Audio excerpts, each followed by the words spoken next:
Bagdana police સ્ટેશનમાં જે ગુનો નોંધાયેલો છે આપ લોકો જાણો છો, અત્યાર સુધીમાં સીટે પહેલાં શરૂઆતમાં 8 આરોપીઓની ધરપકડ કરવામાં આવી હતી અને બાકીના કેટલાક આરોપીઓની પણ ધરપકડ અત્યારે કરવામાં આવી છે. આ તમામના નિવેદનો, સાંયોગિક સાક્ષીઓના નિવેદનો, કોલ ડિટેલ્સ અને તમામના આધારે જયરાજ આહિરને પણ 3 દિવસ પહેલાં અહીંયા બોલાવવામાં આવેલા હતા આઈજી કચેરીએ.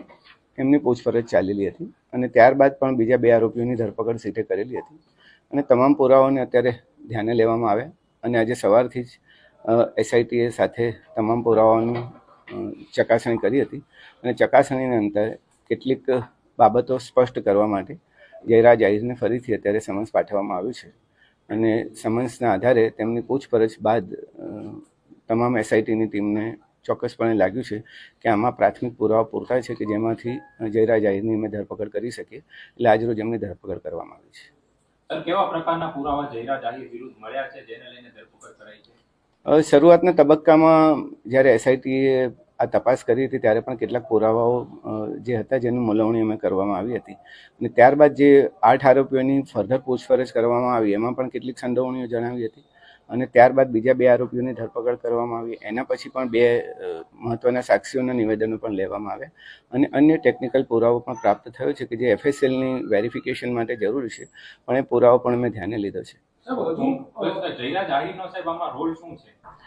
જે જયરાજ આહિરનો રોલ તમે જે પૂછો છો એ પ્રમાણે છે કે ઘટના તમે જાણો છો કે બુટલેગરે હુમલો કર્યો અને કોઈ બાતમીના આધારે સત્ય દેખાઈ રહી નથી. એકચ્યુઅલી જે આરોપીઓ જે છે રાજુ, નાજુ અને અન્ય લોકો પણ એ પણ જયરાજ આહિરના સંપર્કમાં પહેલેથી જ હતા અને મોટાભાગે એ તમામનું અને જયરાજ આહિરનું પોતાનું પણ રોષ હોવાનું કારણ સ્પષ્ટ થયું છે.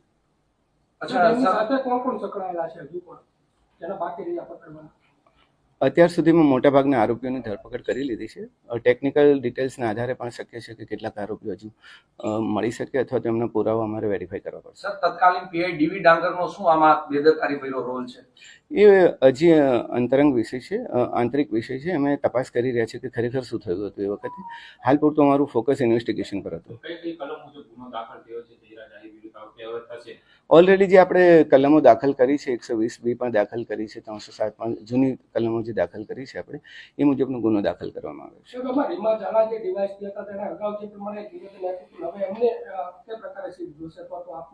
છે. અત્યારે પ્રાથમિક તપાસ એસપીસીને સોંપવામાં આવી છે, એનો રિપોર્ટ આવતા વાર લાગશે.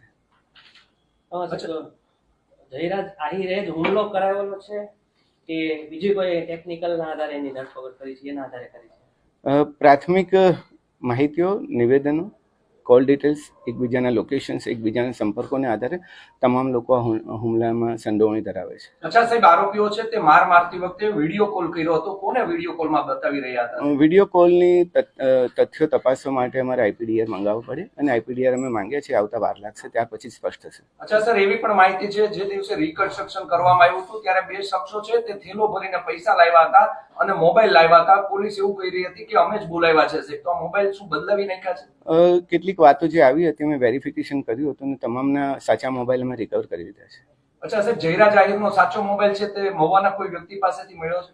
ના, હજુ એવી ડિટેલ અમારી પાસે નથી. કેટલા દિવસ વીતવાનું કારણ શું? 26 દિવસ પછી ધરપકડ થઈ? તમામ પુરાવાનો અમે ધ્યાન લીધેલું હતું. પહેલાં 4-5 દિવસ જે 2-3 દિવસની તપાસ ચાલી, ત્યારબાદ ફરીથી અમે તમામ તથ્યોને રિકન્સ્ટ્રક્શન અમારી રીતે કરેલા હતા.